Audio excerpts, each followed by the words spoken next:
Selamat datang pada pelajaran pelayanan farmasi. Kali ini Ibu akan menjelaskan materi mengenai pelayanan kefarmasian. Masih bersama dengan Ibu Arya.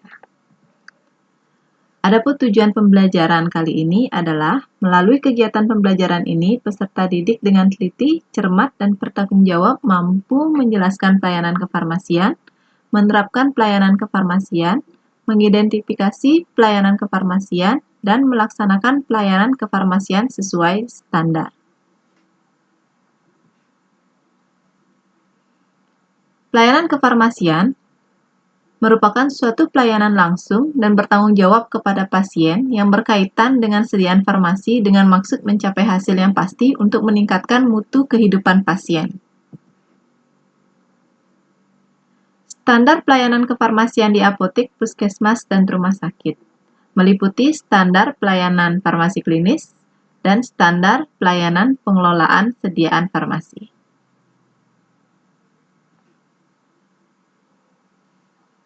Mari kita bahas satu persatu mengenai standar pelayanan kefarmasian. Pertemuan kali ini kita akan membahas khusus mengenai pelayanan farmasi klinis. Adapun kegiatan-kegiatan dalam pelayanan farmasi klinis, yang pertama adalah pengkajian dan pelayanan resep. Pengkajian resep terdiri dari pengkajian administratif, pengkajian kesesuaian farmaseutik, dan pengkajian pertimbangan klinis. Kegiatan pengkajian resep dilakukan untuk menganalisis adanya masalah terkait obat. Apabila ditemukan masalah terkait obat, harus dikonsultasikan kepada dokter penulis resep. Pelayanan resep terdiri dari penerimaan resep, pemeriksaan ketersediaan obat dalam resep, penyiapan obat yang terdapat dalam resep, pemeriksaan kembali, dan penyerahan obat sesuai dengan resep tersebut.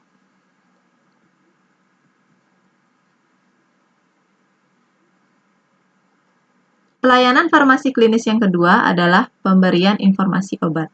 Kegiatan penyediaan dan pemberian informasi terkait obat yang dilakukan oleh apoteker kepada apoteker lain, tenaga kesehatan lainnya, dan pasien.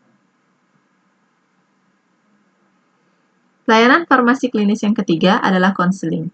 Konseling merupakan proses interaktif antara apoteker sebagai konselor kepada pasien atau keluarga pasien untuk meningkatkan pengetahuan, pemahaman, kesadaran, dan kepatuhan pasien dalam menggunakan obat. Pasien yang bagaimana yang perlu mendapatkan konseling? Yang pertama adalah pasien dengan kondisi khusus, seperti pediatri, geriatri, gangguan fungsi hati dan atau ginjal, ibu hamil, dan menyusui. Yang kedua adalah pasien dengan terapi jangka panjang atau penyakit kronis. Yang ketiga adalah pasien yang menggunakan obat dengan instruksi khusus. Yang keempat adalah pasien yang menggunakan obat dengan indeks terapi sempit. Yang kelima adalah pasien dengan polifarmasi, yaitu pasien yang menerima beberapa obat untuk indikasi penyakit yang sama. Yang keenam adalah pasien dengan tingkat kepatuhan yang rendah.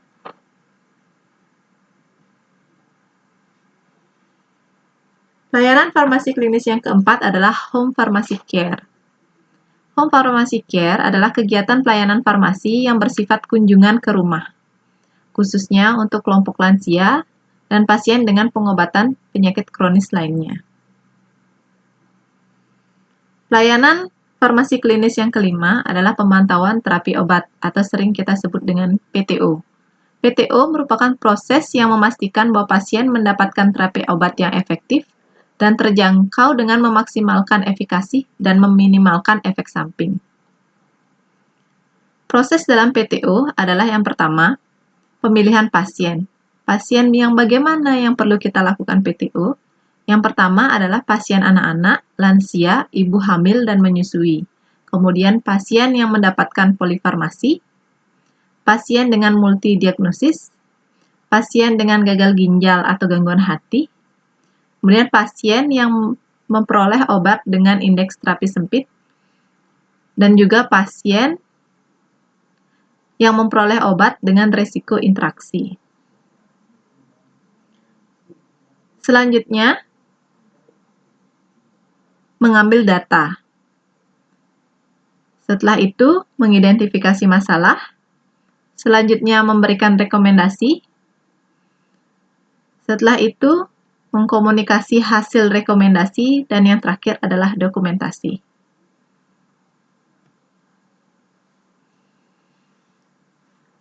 Pelayanan farmasi klinis yang keenam adalah penelusuran riwayat penggunaan obat.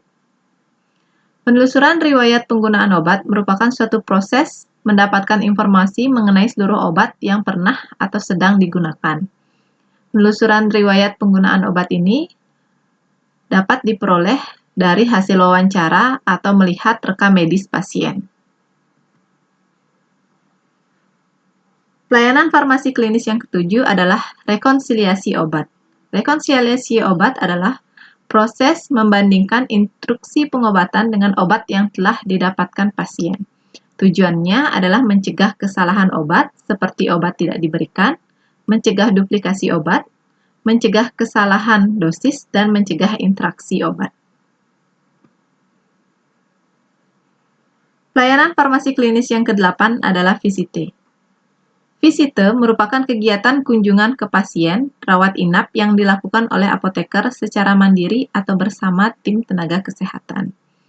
Tujuannya adalah mengamati kondisi klinis pasien, memantau terapi obat yang tidak dikehendaki, meningkatkan terapi obat rasional, dan menyajikan informasi kepada tenaga kesehatan lainnya. Pelayanan farmasi klinis yang ke-9 adalah evaluasi penggunaan obat, yang sering kita sebut dengan EPO. EPO merupakan program evaluasi penggunaan obat yang terstruktur dan berkesinambungan secara kualitatif dan kuantitatif. Tujuannya adalah mendapatkan gambaran pola penggunaan obat, membandingkan pola penggunaan obat, memberikan masukan perbaikan penggunaan obat, menilai pengaruh intervensi pola penggunaan obat. Pelayanan farmasi klinis yang ke-10 adalah pemantauan kadar obat dalam darah atau PKOD. PKOD merupakan interpretasi hasil pemeriksaan kadar obat tertentu atas permintaan dari dokter yang merawat karena indeks terapi yang sempit atau atas usulan dari apoteker kepada dokter. Kegiatan PKOD yang pertama adalah penilaian kebutuhan pasien akan pemeriksaan kadar obat dalam darah. Kemudian, apoteker berdiskusi kepada dokter untuk persetujuan pelaksanaan pemeriksaan kadar obat dalam darah.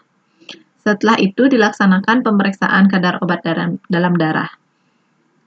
Setelah hasil keluar, apoteker menganalisis hasil pemeriksaan obat dalam darah dan melakukan rekomendasi. Pelayanan farmasi klinis yang ke-11 adalah dispensing sediaan steril.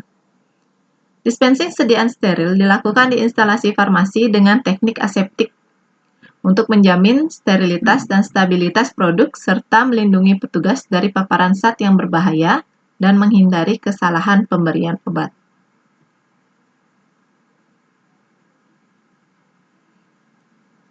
Pelayanan farmasi klinis yang terakhir adalah monitoring efek samping obat atau MESO. MESO merupakan pemantauan setiap respon terhadap obat yang merugikan atau tidak diharapkan yang terjadi pada dosis normal. Kegiatan MESO yang pertama adalah mendeteksi ESO atau efek samping obat. Selanjutnya, mengidentifikasi obat dengan resiko tinggi efek samping. Selanjutnya dilakukan evaluasi, kemudian mendiskusikan dan mendokumentasikan, dan yang terakhir adalah melaporkan ke pusat MESO nasional. Nah, itulah seluruh kegiatan-kegiatan pelayanan farmasi klinis. Terima kasih sudah menyaksikan materi ini. Sampai jumpa lagi pada materi berikutnya.